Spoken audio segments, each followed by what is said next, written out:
लु फेरि आजको नयाँ भिडियोमा उपस्थिति भएको छौँ होइन। आज हामी अङ्कल र म खेल्दैछौँ चेस। अङ्कल टाढोबाट भएको, मलाई पनि त्यति खेल्नु चाहिँ आउँदैन चेस होइन।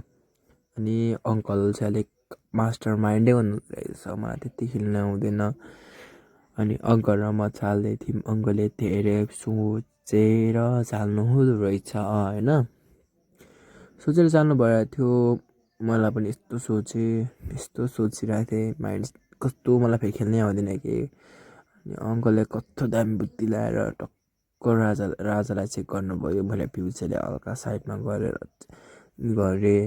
अनि अङ्कलले यसो सोच्नुभयो क्या। अनि त्यसपछि खेल अगाडि बढिरहेको थियो होइन। त्यतिखेर फेरि भन्नु पर्दाखेरि यस्तो भएको थियो नि हौ, चिसोभरि त्यस्तै चिसो, तर गेम खेल्दाखेरि चिसै नहुने रहेछ कि। तर मलाई खेल्नै नआएको। मैले अङ्कलले मलाई जस्तो चेक गरेको थियो, मैले पनि त्यस्तै चेक गरेँ। अङ्कल त हाँस्दै हुनुहुन्थ्यो। अनि अङ्कलको बाडो उयो गर्नुभयो, के गर्नुभयो त्यहाँ अब हेर्न सक्नुहुन्छ, अगाडि पिउसो राख्नुभयो। अङ्कलले सेम मेरै पोजिसन गरिसक्नु भएको थियो। अनि यहाँ अङ्कल एउटा साइडमा अङ्कल अम्बोको थियो, अङ्कल जिस्किँदै हुनुहुन्थ्यो। अनि मेरो भाइ पनि साइडमै थियो। अनि हामी खेल्दैछौँ। अनि त्यसपछि मैले पिउसो पछाडि सारेँ, घोडा अगाडि सारिसक्नु भयो अङ्कलले। मैले घोडा फेरि मैले नै सारेँ। मैले माइन्ड चाहिँ हल्का लगाएको थिएँ, अब पिउसो यता गरिसकेपछि घोडाको पावर हुन्छ भनेर टक्क पोजिसन मिलाएको थिएँ। अङ्कलले ठ्याक्क फेरि त्यतिखेर उयो राखिदिनु भयो क्या। फेरि यो पिउसो सार्नु भयो, मलाई अलिकति गाह्रो भयो जस्तो भयो क्या फेरि त्यहाँनिर। तर त्यहाँ खेल्दाखेरि कस्तो अप्ठ्यारो भइरहेको थियो, यहाँबाट हेर्दाखेरि चाहिँ फेरि बब्बाल देखिरहेछ कि। फेरि यहाँदेखि चाहिँ मेरो बानी चाहिँ गर्ने मलाई घोडा मैले पछाडि सारिरहेको छु। त्यसपछि अङ्कलले धेरै सोचिराख्नुहुन्छ अब कस्तो चाल्नु के चाल्नु भनेर। अन्त अङ्कल अब ठुलो मान्छे सोचेर खेल्नुहुन्छ, कुनमा चाल्नु भनेर धेरै बुद्धि लगाइराख्नु भएको छ। म चाहिँ हावा न चावामा खेलिरहेको थिएँ, कहाँबाट मिल्छ भनेर खेलिरहेको थिएँ। तर मेरो खासै केही सिद्धेको थिएन है, अङ्कलको पनि खासै केही सिद्धेको थिएन।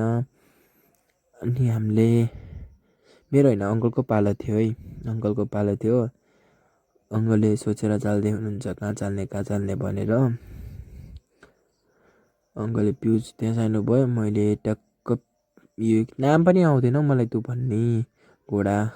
अनि त्यो के पो भन्छ नि, पिउसोको त ठुलो दाजु के पो भन्छ, खेल्नु चाहिँ खेलियो तर नामै आउँदैन र पो।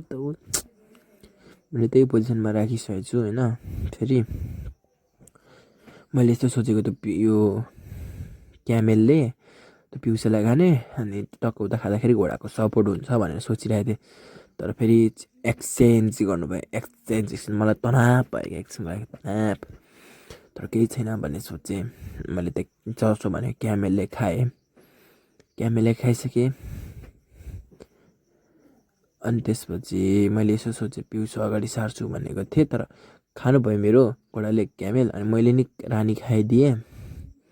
अनि यसो सोचेँ अगाडि एलको पावर छ, अनि त्यसपछि मैले यसो गरेँ भने गेम फिनिस हुन्छ कि। 2 मुभ भन्दै थिएँ, म हाँस्दै थिएँ, 2 मुभ भन्दै हाँस्दै थिएँ।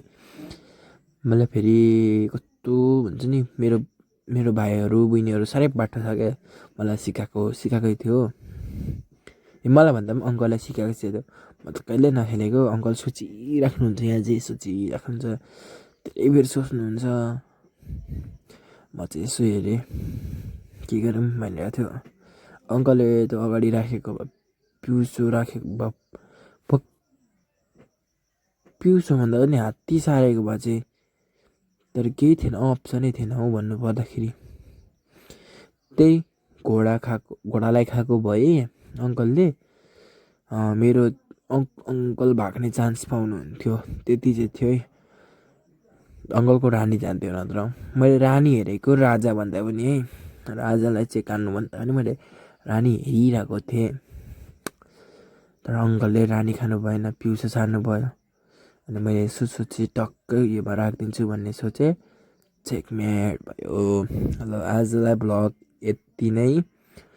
अङ्कल सोचेर खुसी हुँदैन्थ्यो, हात मिलाउनु हामीले अङ्कल र मैले, अनि फेरि खेल्ने भन्दै हुनुहुन्थ्यो। तर आजलाई यति नै भनेर हामी बाई बाई।